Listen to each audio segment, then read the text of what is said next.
चंद्रावती के राजमहल के एक सुंदर सजे हुए कमरे में पलंग बिछा हुआ था। रात का समय था। घी के 12 दीपक जल रहे थे। अगरबत्तियां सुलग रही थी।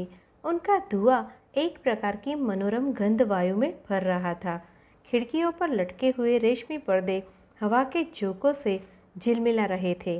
एक संगमरमर की चौकी पर सोने चांदी के पात्रों में जलपान की वस्तुएं रखी थी। कमरे की प्रायः सभी वस्तुओं से एक प्रकार की सजीवता प्रकट हो रही थी। उसकी दीवारों पर अनेक प्रकार के चित्र बने हुए थे। कहीं रामायण कथा के दृश्य अंकित थे, कहीं बौद्ध कथाएं, कहीं महाभारत का कोई दृश्य था, तो कहीं मार्कंडेय पुराण के कथा चित्र अपनी सजीवता प्रकट कर रहे थे।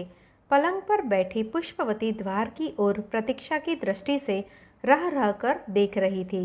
उसकी व्याकुलता धीरे धीरे बढ़ती जा रही थी। वह शिलादित्य की राह देख रही थी, जो अभी थोड़ी देर में आने वाला था। थोड़ा समय और बीता।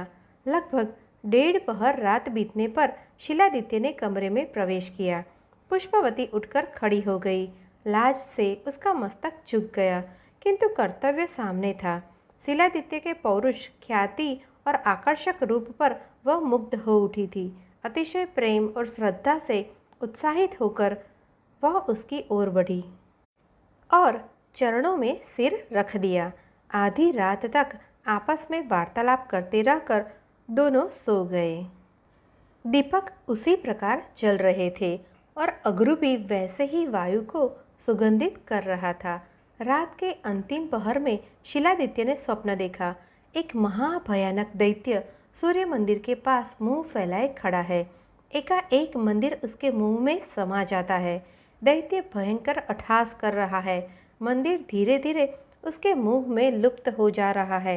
दीनमणि इधर उधर भागती हुई चिल्ला रही है, भैया रे, हाय मेरे भैया, अरे कोई बचाओ मुझे। दैत्य उसी प्रकार हंस रहा है। मंदिर भी लगातार धंसता जा रहा है। दीनमणि भागते भागते थक गई है। अंततः वह व्याकुल होकर गिर पड़ी है। उसके मुंह से दारुण स्वर में निकलता है, भैया रे। फिर वह अचेत हो जाती है और दैत्य प्रसन्न होकर नाचने लगता है। सहसा शिलादित्य की निद्रा भंग हो गई।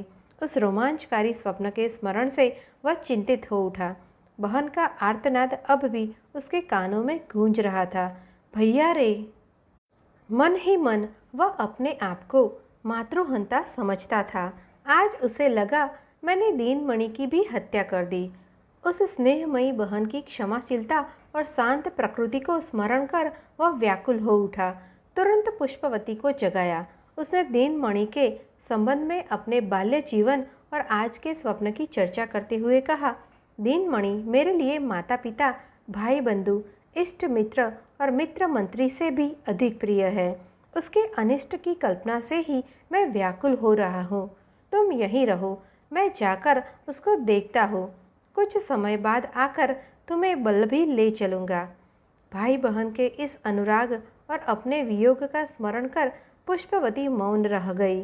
उसकी आंखों में आंसू झलक उठे, पर विवश थी। चुपचाप पति की आज्ञा शिरोधार्य कर ली। शिलादित्य ने उसे धैर्य दिया और सवेरा होते ही अपने रथ पर चढ़कर वल्लभी की ओर दौड़ चला। सूर्य मंदिर से शिलादित्य के प्रस्थान करने पर दीनमणि अकेली रह गई। यद्यपि उसी ने भाई को दिग्विजय करने के लिए जाने की प्रेरणा दी थी, किंतु अब अकेले में उसका जी उबने लगा। जब तक शिलादित्य न गया था, उसके साथ कितने ही बालक खेलने आया करते थे। अब उन सब का आना बंद हो गया था। वह नितांत अकेली उतने बड़े मंदिर में रह रही थी। वन भी सर्वथा निर्जन था। कदाचित ही कोई कभी उधर से आता जाता था, किंतु दीनमणि को सुभागा ने धैर्य और धर्म की ऐसी शिक्षा दी थी कि उस पर चलकर वह अपना अकेलापन बिल्कुल भूल जाती थी। भय नाम की कोई भावना उसके मन में थी ही नहीं। अपने सूर्यपुत्री होने का उसका विश्वास अडिग था। वह जानती थी कि यदि मुझ पर कोई विपत्ति आ पड़ी तो सूर्यदेव तुरंत मेरी सहायता करेंगे। इस श्रद्धा और विश्वास के आधार पर वह और भी लग्नपूर्वक मंदिर की पूजा व्यवस्था में लगी रहती थी। मंदिर तथा वाटिका की सफाई और सूर्य प्रतिमा की पूजा में उसका बहुत सा समय बीत जाता था। थोड़ा बहुत धर्म ग्रंथों को भी पढ़ती थी। मंदिर में अनेक प्रकार की धार्मिक पुस्तकें रखी हुई थी। जो कि आचार्य सुशर्मा एक विद्या व्यसनी व्यक्ति थे, अतः उन्होंने अनेक दुर्लभ ग्रंथों का संग्रह कर रखा था। उन्होंने उनमें से कई ग्रंथ सुभागा को भी पढ़ाए थे और उन्हीं विषयों पर सुभागा ने कथा रूप में अपने बालकों को शिक्षा दी थी। दिवाकर तो उद्दंड था, बहुधा खेलने में ही व्यस्त रहता, किंतु दीनमणि शांत और शिष्ट थी। उसने बड़े उत्साह से माँ के द्वारा उन ग्रंथों का ज्ञान प्राप्त कर लिया था। आज जबकि वह नीरी अकेली थी, अपनी उसी शिक्षा के सहारे उन ग्रंथों को पढ़कर अपना जीवन संतोषपूर्वक बिता रही थी। दीनमणि ने अपनी दिनचर्या निश्चित कर ली थी। नित्य पहर रात रहे उठती थी, मंदिर की सफाई करती, भगवान का चौका बर्तन करती, फूल चुनकर रखती, फिर नित्य कर्म से निवृत्त होकर स्नान करती और पूजा पर बैठ जाती। दोपहर तक पूजा करती। फिर जिस समय सूर्य भगवान आकाश के ठीक मध्य में होते, वह उसी छोटे दीपदान को सजाकर आरती करती। कुछ समय विश्राम के पश्चात फिर यही क्रम आरंभ होता और सायंकाल के पश्चात वह मंदिर के किवाड़ बंद करके अपनी कोठरी में लेट रहती। थोड़ी देर तक कोई पुस्तक पढ़ती रहती, फिर धीरे धीरे सो जाती। यही उसका नित्य क्रम था। दिवाकर के जाने के पश्चात उसने इसी प्रकार कई वर्ष का समय बिता दिया। बीच बीच में उसे अपनी माता का भाई का स्मरण अवश्य होता था, किंतु इस आशा पर कि दिग्विजय करके लौटने पर मेरा भाई अवश्य ही मेरी सुध लेगा, वह अपने को धीरज देती रही। कई वर्ष पश्चात जब एक दिन अचानक वल्लभी राज्य के कुछ कर्मचारी उसके लिए अनेक प्रकार की वस्तुएं भेंट स्वरूप लेकर पहुँचे और शिलादित्य के सिंहासन आसीन होने का समाचार सुनाया, तो उसके नेत्रों से आनंद की धाराएं बह चली। गदगद स्वर में उसने सूर्य भगवान से पुकार कर कहा, पिताजी, अब तो बहुत दिन हो गए, मेरे भाई को शीघ्र ही यहाँ लाओ। बिना उसके मैं अकेली बहुत व्याकुल हो रही हूँ। वल्लभी के सेवकों ने उसे प्रणाम करते हुए आश्वासन दिया, राजकुमारी जी, आप धीरज रखें।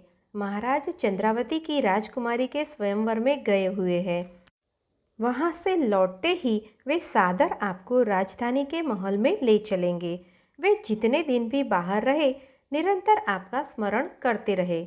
उनकी बड़ी अभिलाषा थी कि आपको शीघ्र ही अपने पास बुला ले, किंतु युद्ध और अव्यवस्था के कारण कुछ न कर सके। अब सब कुछ ठीक हो गया है और वे चंद्रावती से आते ही आपके पास आएंगे। दीनमणि वैसे ही गदगद मौन बैठी रही। सेवकों ने वहाँ रहकर उसकी सेवा करनी चाहिए, पर उसने कहा, तपस्विनी को सेवकों की क्या आवश्यकता? तुम लोग वल्लभीर जाकर वहाँ का प्रबंध देखो। जब मेरा भाई आ जाए तो उसे लेकर आना, तभी मैं राजधानी चल सकूंगी। सेवकों ने प्रति सप्ताह वहाँ आते रहने का आश्वासन दिया और उसकी चरण रज लेकर लौट आए। जब दीनमणि की उत्सुकता, आकुलता और अकेलापन बढ़ गया, वह और भी अधीरता के साथ कल्पना करने लगी, मेरा भाई कैसे चंद्रावती तक पहुंचा होगा? न जाने वहाँ कितने अन्य राजकुमार आए होंगे।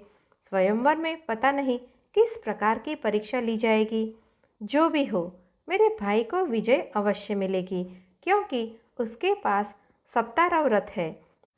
आदित्य शिला के प्रभाव से वह किसी को भी परास्त कर सकता है। अवश्य ही चंद्रावती की राजकुमारी को वह लेकर लौटेगा। ओह, तब कितना आनंद आएगा जब मेरा भाई अपने साथ बहू को लेकर सहसा ही यहाँ आ पहुँचेगा। इस आनंदमयी कल्पना में दीनमणि अपनी सुध बुध खोकर इस प्रकार तल्लीन हुई कि वही सूर्य की प्रतिमा के पास लेट रही। धीरे धीरे उसे नींद आ गई।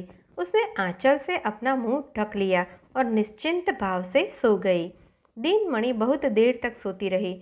उस रात उसने स्वप्न में अपनी माँ और भाई को देखा, मानो वे दोनों अलग अलग पहाड़ों की चोटी पर खड़े उसे पुकार रहे हैं।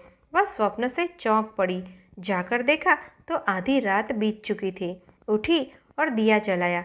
फिर खिड़की से झांका तो बाहर भयंकर अंधेरा छाया हुआ था। वायु का वेग इतना तीव्र था कि वृक्ष उखड़े जा रहे थे। आकाश में बादल छाए हुए थे और रह रहकर भयंकर गर्जना के साथ बिजली चमक रही थी। इस प्राकृतिक कोप को देखकर दिनमणि भयभीत हो गई। उसे स्वप्न की याद आई। वह अपनी माँ और भाई के लिए व्याकुल हो उठी। उसका धीरज छूटने लगा। यही इच्छा होती थी कि उन दोनों को कहीं पा जाए तो उनकी गोद में छिप रहे, पर वे थे कहाँ। वह व्याकुलतापूर्वक उनके नाम ले लेकर चिल्लाने लगी, अरे अम्मा, ओ भैया, हाय मेरे भैया। न जाने कैसे उस समय दिनमणि का ज्ञान शिथिल हो गया। मोह का संस्कार प्रबल हो उठा और वह भाई के लिए बड़े ही करुण स्वर में विलाप करने लगी। किंतु वहाँ कौन था जो उसे धीरज देता। अंत में वह सूर्य की मूर्ति के सम्मुख जा खड़ी हुई और पुकार कर कहने लगी, पिताजी, मैं निराश अकेली बहुत ही दुखी जीवन बिता रही हूँ।